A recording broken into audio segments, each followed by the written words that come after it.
चलो अभी टॉपिक ध्यान दो। कल हम लोग क्या पढ़े थे? मोबाइल भी तरक होगा, है ना? शांत एकदम ध्यान से, जो आलतू फालतू बोलोगे बाहर करेंगे, ठीक है? एकदम आराम से आए हो, पढ़ के जाओ। अदर एक्टिविटी के लिए तो यहाँ पर काइंडली मत आओ, ठीक है? चलो टॉपिक कल का लास्ट बताओ। दोनों बैच करीब करीब क्या था? क्रोमेटोग्राफी। उसके बाद थर्मोडायनामिकल भी पढ़ाए थे। उसमें एक की 2 पॉइंट, कितना पॉइंट था? 2 पॉइंट हुआ था। एक बताए थे जिसका डेल्टा जी का वैल्यू कम, बताओ ना, कम पॉजिटिव है, आज ज़्यादा निगेटिव वाला के साथ उसको मिला देते हैं तो काम हो जाता है, उसका वाइस वर्सा पॉसिबल नहीं होता। ये कल हम समझाए थे। आज हम उसी पॉइंट को थोड़ा सा और आगे हम लोग को क्या करना है, बढ़ाना है। तो अभी हम लोग उसी के बारे में डिस्कस बताओ करेंगे। तो ये डीपीपी तो नहीं था तुम लोग के बैच में? था, उसी पर था। निकालो तो कॉपी। डीपीपी नंबर बोलो। 6।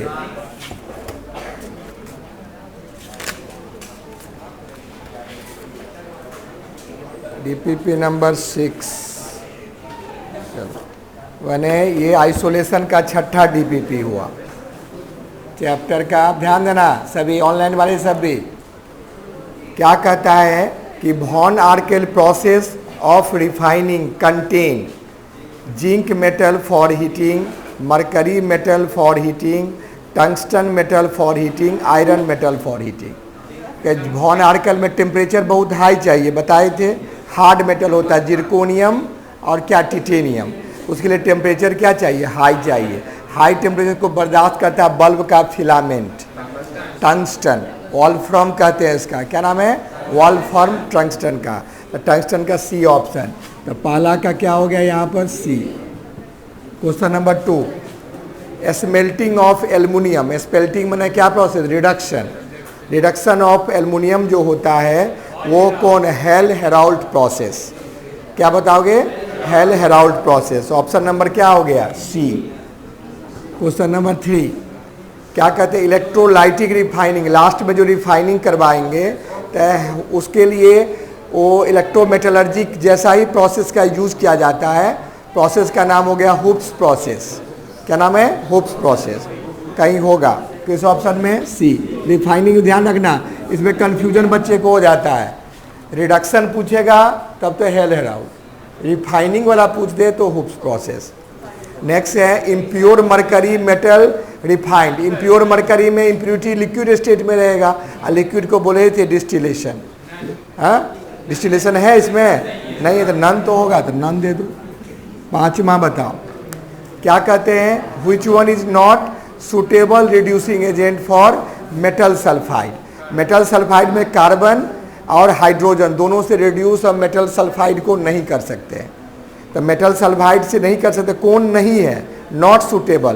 तो कार्बन नहीं सुटेबल है, हाइड्रोजन भी सुटेबल नहीं है, ए और बी सुटेबल नहीं है।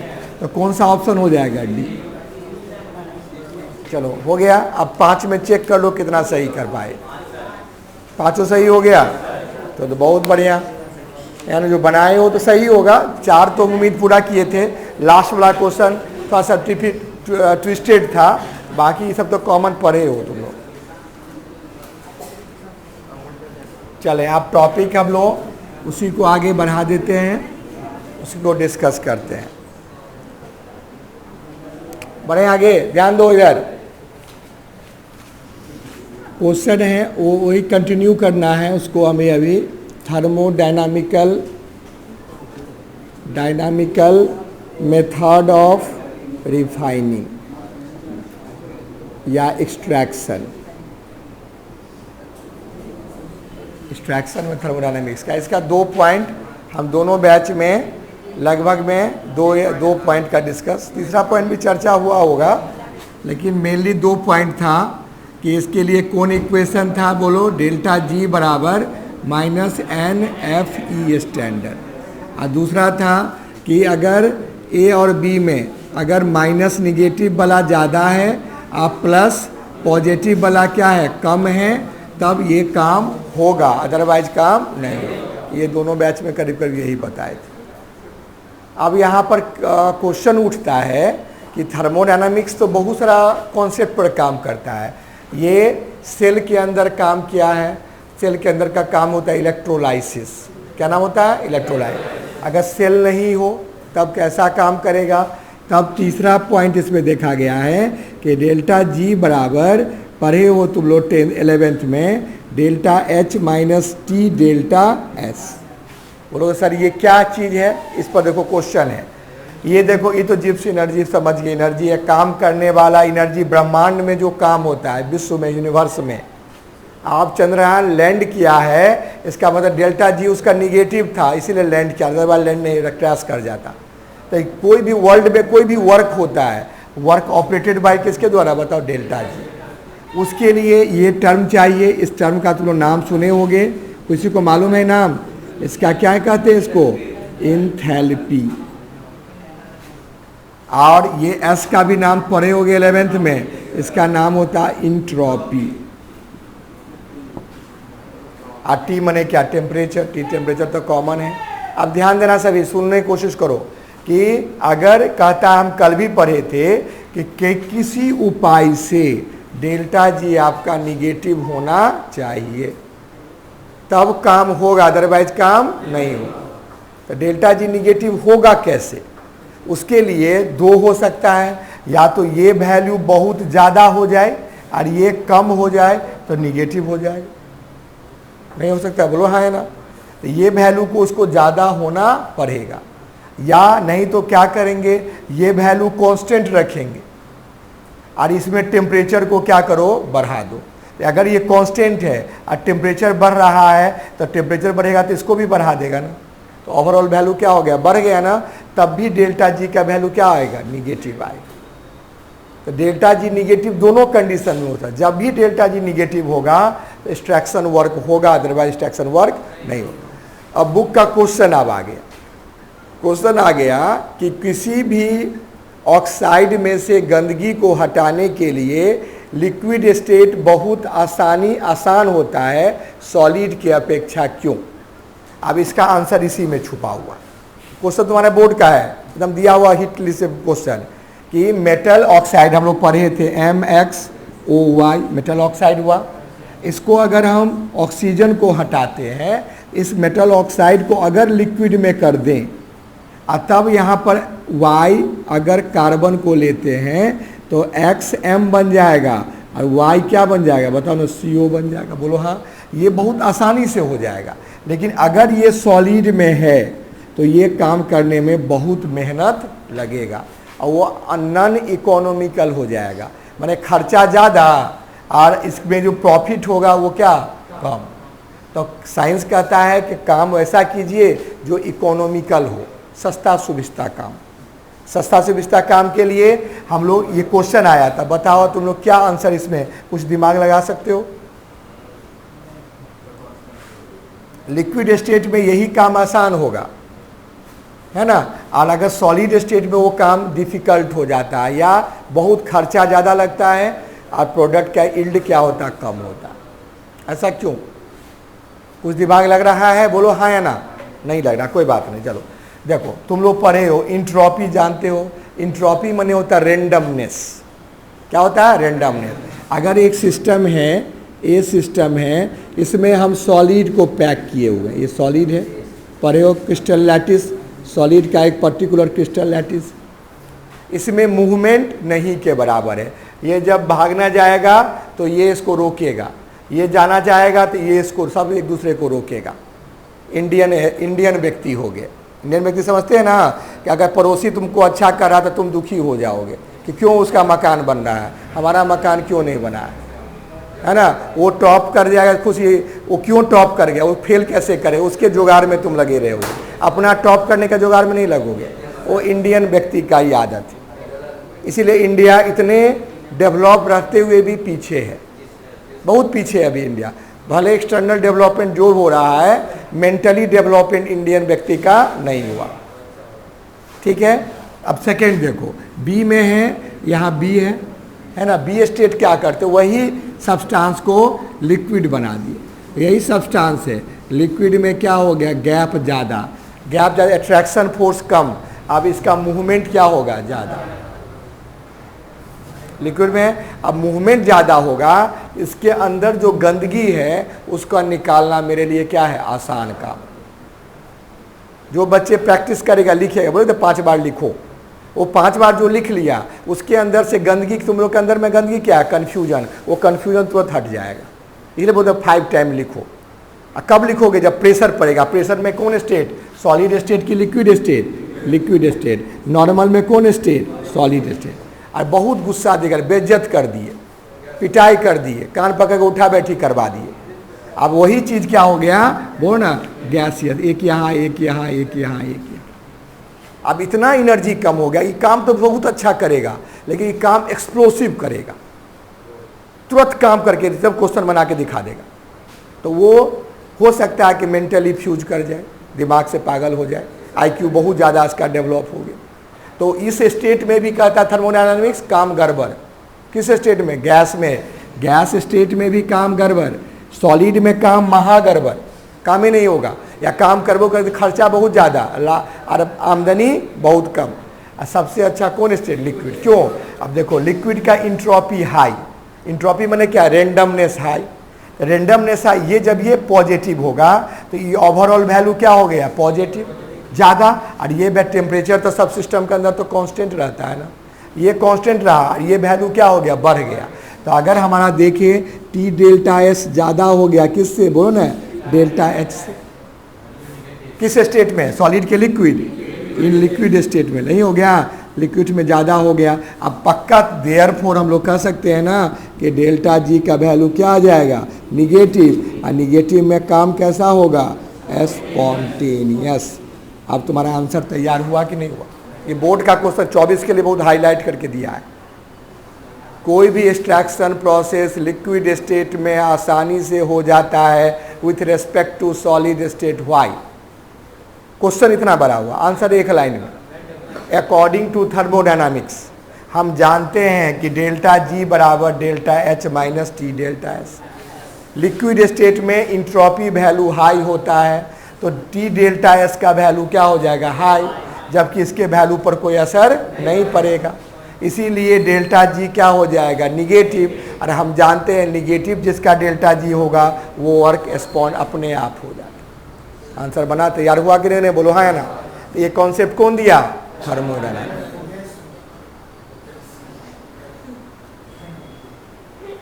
ठीक है, तो चलो नोट करो फटाफट।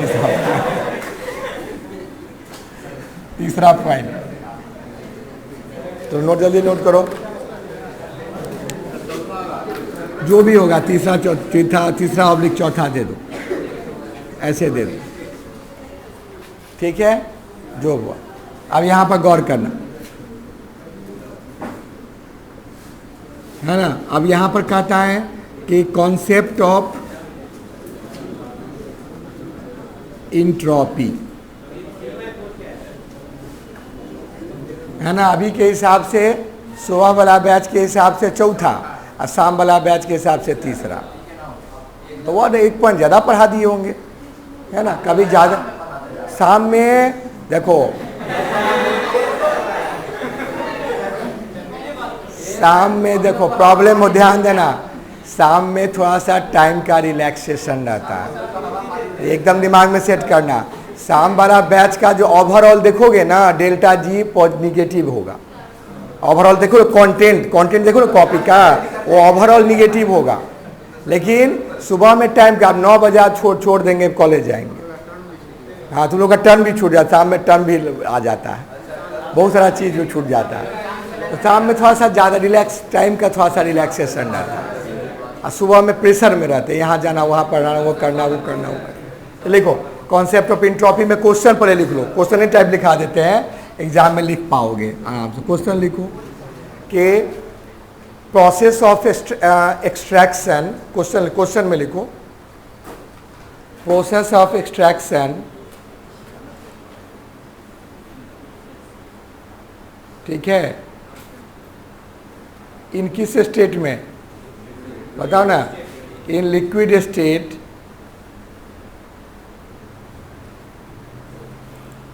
लिक्विड स्टेट, क्या बोलो ना, ईजियर की डिफिकल्ट? हाँ, liquid state is easier, is क्या बोलो, easier, it is easier why, easier why, ये क्वेश्चन हुआ। अब आंसर में लिखना है, आसान होगा, ऐसा क्यों आसान, इसमें आंसर में लिखो, क्वेश्चन हो गया, लिखोगे एज वी नो दैट, हो गया क्वेश्चन, आंसर में लिखना एज वी नो दैट, जैसा कि हम जानते हैं, टीचर को बोल देना है कि हम जानते हैं, क्या जानते हैं कि डेल्टा जी, लिखो ना, डेल्टा जी बराबर लिखा हुआ है delta H minus T delta S, लिखो ना, डेल्टा जी, इसी क्वेश्चन लिखो ना, डेल्टा जी बराबर delta H minus T delta S, here in liquid state,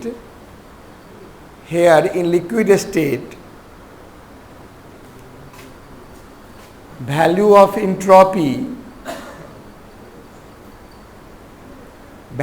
entropy must be high, entropy must be high with respect to कौन state, with respect to solid state,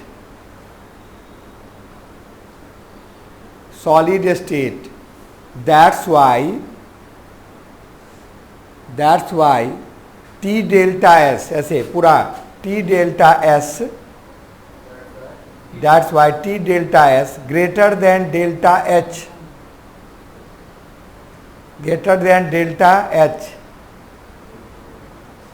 that gives negative, हाँ negative ना, that gives क्या, negative कौन value, हाँ negative delta G value, that gives negative delta G value, एकदम यार बहुत अच्छा क्वेश्चन है, negative delta G value, hence extraction process easily occurs, hence extraction process easily occurs,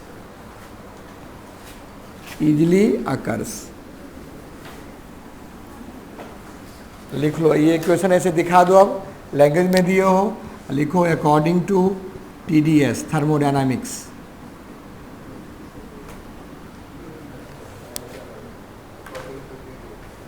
है ना, लिख लो, इसे दिखा दो, ये क्वेश्चन बन गया। यहाँ पर लिक्विड स्टेट में काम आसान होगा, किस स्टेट से, सॉलिड स्टेट से।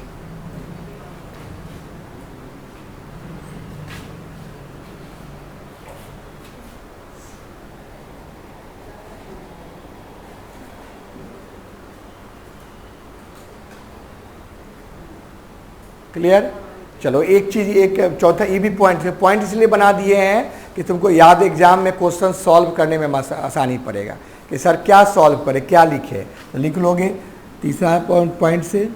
चौथा क्वेश्चन जो आ गया, अब देखो एक क्वेश्चन और आता, थर्मोडायनामिक्स का एक कॉन्सेप्ट, सब 11th का चीज़ डाल दिया है, 11th में पढ़े हो तुम लोग, डेल्टा जी बराबर, ध्यान देना, -RT/ln(k), बोलो हाँ है ना। अगर तुम लोग थोड़ा भी दिमाग में अगर होगा तो क्वेश्चन याद आता होगा कि सर -RT/ln(k), R क्या है, गैस कांस्टेंट, T बने क्या, टेम्परेचर, और ln तो नेचुरल लॉग जिसका बेस 1 होता है, और K = इक्विलिब्रियम कांस्टेंट।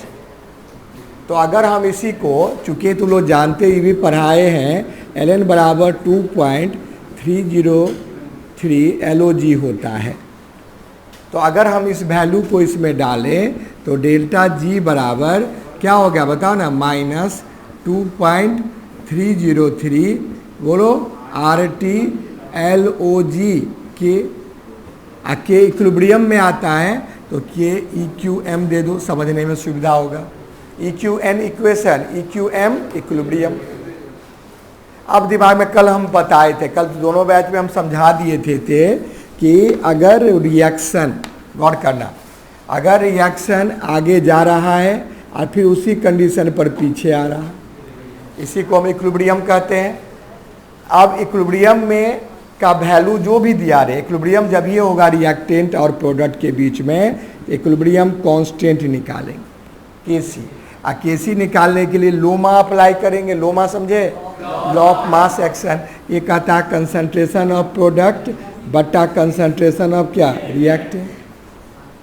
तो लोमा से अप्लाई किए, ये जो भी वैल्यू आया, वैल्यू कुछ भी आ सकता है, वैल्यू ये जनरली पॉजिटिव में एक से क्या आता है, ज़्यादा आता है जनरली। अगर एक से ज़्यादा आया तो ये वैल्यू पॉजिटिव। आप बताओ, ये आर का वैल्यू हमेशा पॉजिटिव में होता है। पर आर का वैल्यू क्या है, गैस कांस्टेंट। अगर एनर्जी के पॉइंट ऑफ व्यू से लोगे तो कितना था वैल्यू, 8.314, बोलो ना क्या, जूल पर केल्विन पर मोल, ये वैल्यू था। और टेम्परेचर तो पॉजिटिव में होगा हमेशा केल्विन में, क्योंकि टेम्परेचर हमेशा केल्विन में लेंगे। ये पॉजिटिव, ये पॉजिटिव, ये वैल्यू अगर पॉजिटिव आया है माने 0 से ज़्यादा या 1 से, जनरली 1 रहता है जनरल कांस्टेंट। रिएक्टेंट 1, यहाँ भी 10, यहाँ 10, तो क्या होगा 1। अच्छा इक्विलिब्रियम करते, ये भी 10 के स्पीड से, ये भी 10 के स्पीड से, तो वैल्यू 1 आया। अगर 1 आ गया तो ये वैल्यू भी पॉजिटिव, ये सारा वैल्यू क्या हो गया, पॉजिटिव। पॉजिटिव ना, ये सारा वैल्यू पॉजिटिव। तो अगर माइनस यहाँ दे देंगे तो ये वैल्यू क्या हो जाएगा, डेल्टा जी निगेटिव आ जाएगा ना। अरे बोलो ना, यहाँ पूरा वैल्यू पॉजिटिव में रहा ना, आप पॉजिटिव पूरा वैल्यू आया, तो इसको हम ऐसे लिख सकते हैं ना, तो कल भी समझाए थे ना कि माइनस डेल्टा जी बराबर 2.303 RT LOG के इक्विलिब्रियम।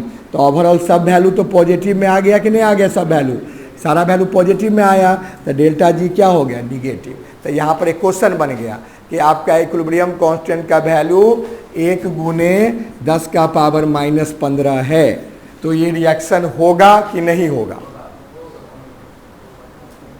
बोलो ना हाँ या ना।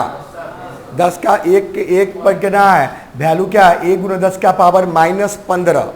तो ये वैल्यू क्या बहुत छोटा कि बहुत बड़ा, वो, लेकिन 0 से ज़्यादा कि कम, 0 से ज़्यादा ही, जो भी वैल्यू छोटा है, लेकिन लेस देन क्या, सॉरी मोर देन क्या है, 0 है। तो ये वैल्यू इक्विलिब्रियम रिएक्शन प्रोसीड करेगा, लेकिन अगर इसका ज़्यादा होगा कि इसका ज़्यादा होगा, अगर इस केस में रिएक्शन आसान कि इस केस में रिएक्शन आसान, ऊपर वाला में वैल्यू बड़ा पॉजिटिव है, ये बड़ा पॉजिटिव हुआ, और ये क्या है, छोटा positive.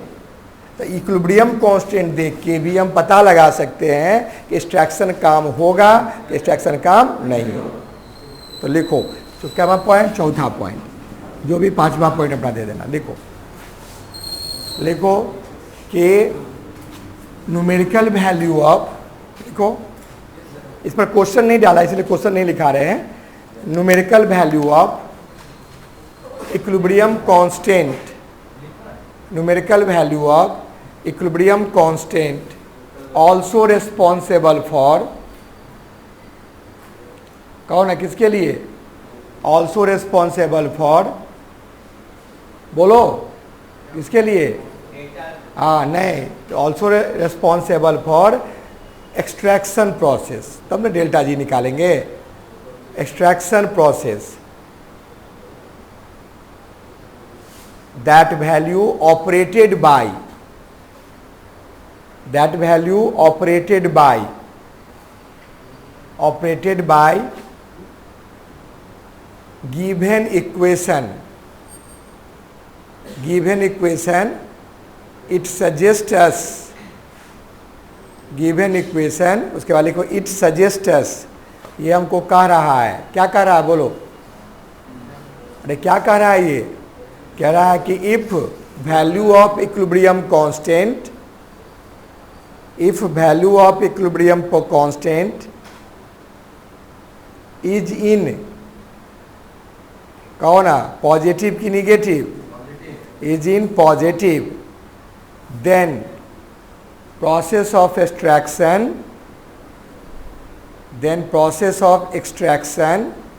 easily occurs, then process of extraction easily क्या बता दो, occurs। हाँ अब इक्वेशन दिखा दो, फिर लिखना according to TDS, according to thermodynamics. TDS हो गया। अब यहाँ पर अपना हेयर याद रखने के लिए हेयर भी दे देना। ये कोई मेन इक्वेशन तो यही है ना हमारा, हेयर यहाँ लिख देना है। डेल्टा जी सब आदमी जानते हो, इसका नाम क्या, जिप्स एनर्जी।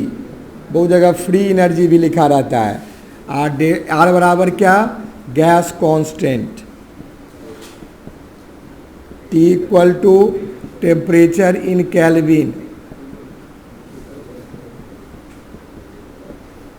और बोलो ना, टेम्परेचर केल्विन, और K इक्वल टू क्या, इक्विलिब्रियम, EQM, इक्विलिब्रियम कांस्टेंट। चलो लिख लो फटाफट, लिखो, एक्सप्लेन करो।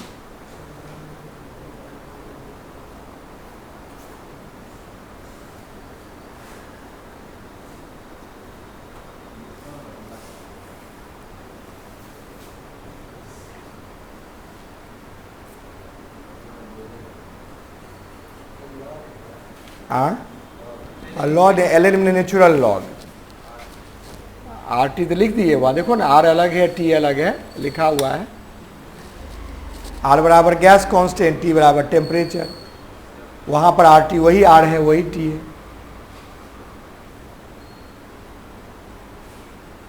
हो गया।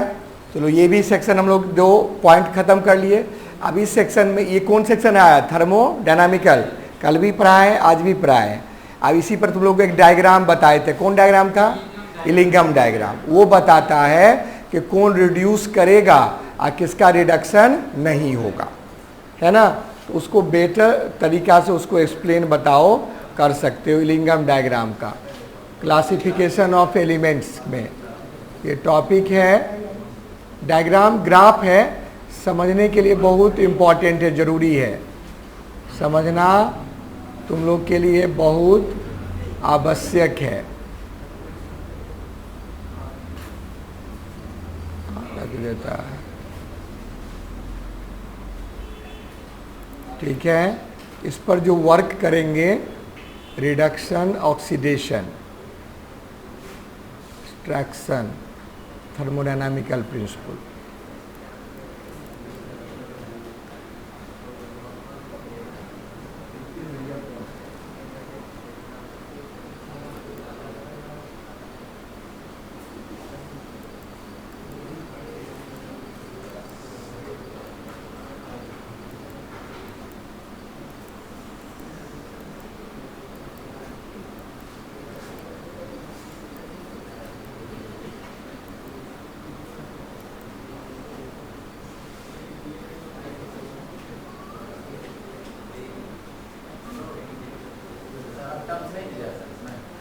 रुको ना, पहले एक इलिंगम डायग्राम को देख रहे हैं, पहले वो समझ लो, तो उसके बाद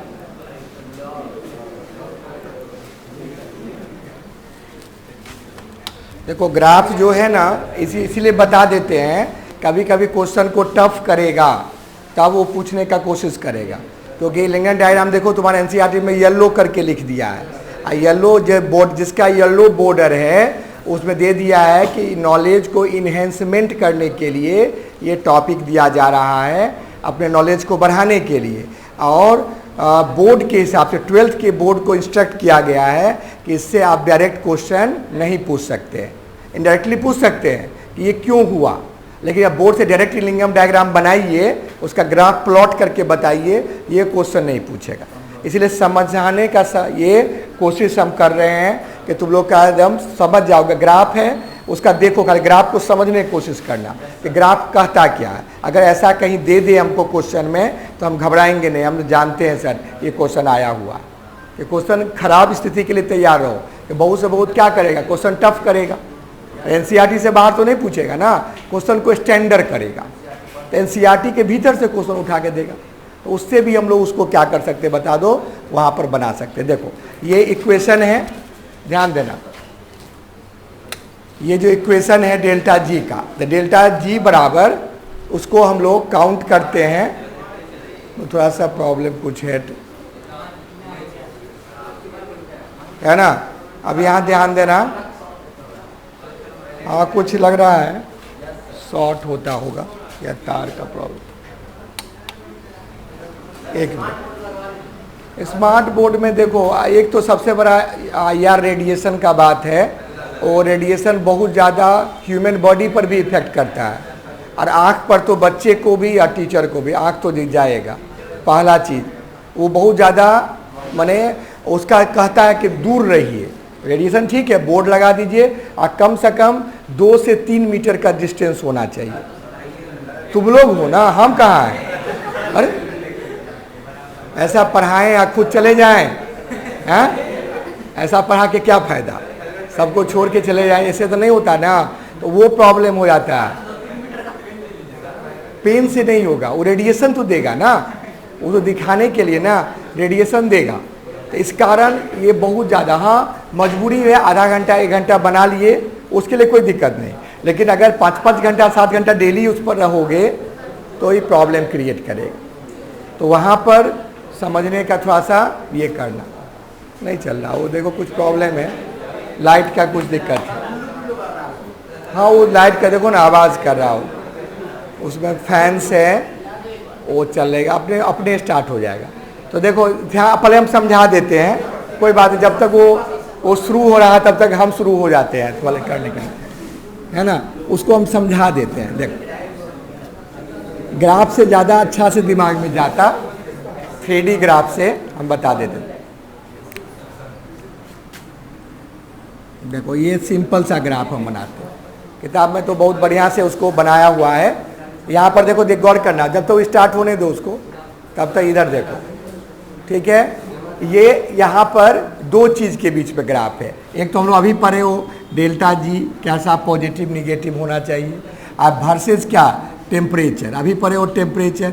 अगर हम टेम्परेचर को बढ़ाते हैं तो T डेल्टा एस, अभी बोले तो T डेल्टा एस ज़्यादा हो जाएगा, तो डेल्टा जी क्या हो जाएगा, निगेटिव काम होगा, यही पढ़े है ना। तो उसी काम को ये रिप्रेजेंट किए हुआ है। एक मिनट,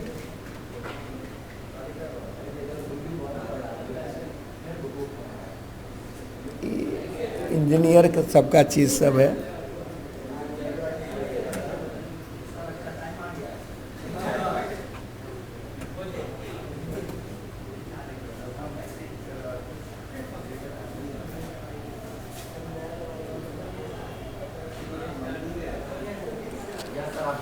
देखो यहाँ पर ध्यान देना कि ये डेल्टा, ये अभी पढ़े ही हो, डेल्टा जी हमारा क्या हो गया बता दो, निगेटिव, डेल्टा जी क्या पॉजिटिव, दोनों हो गए, 2 मिनट में समझ जाओगे, बहुत ज़्यादा ये हार्ड टॉपिक नहीं है।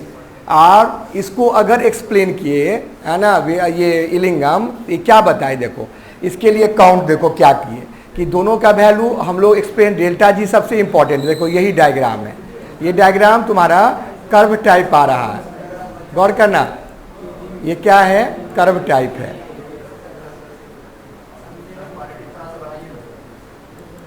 हम बता रहे हैं,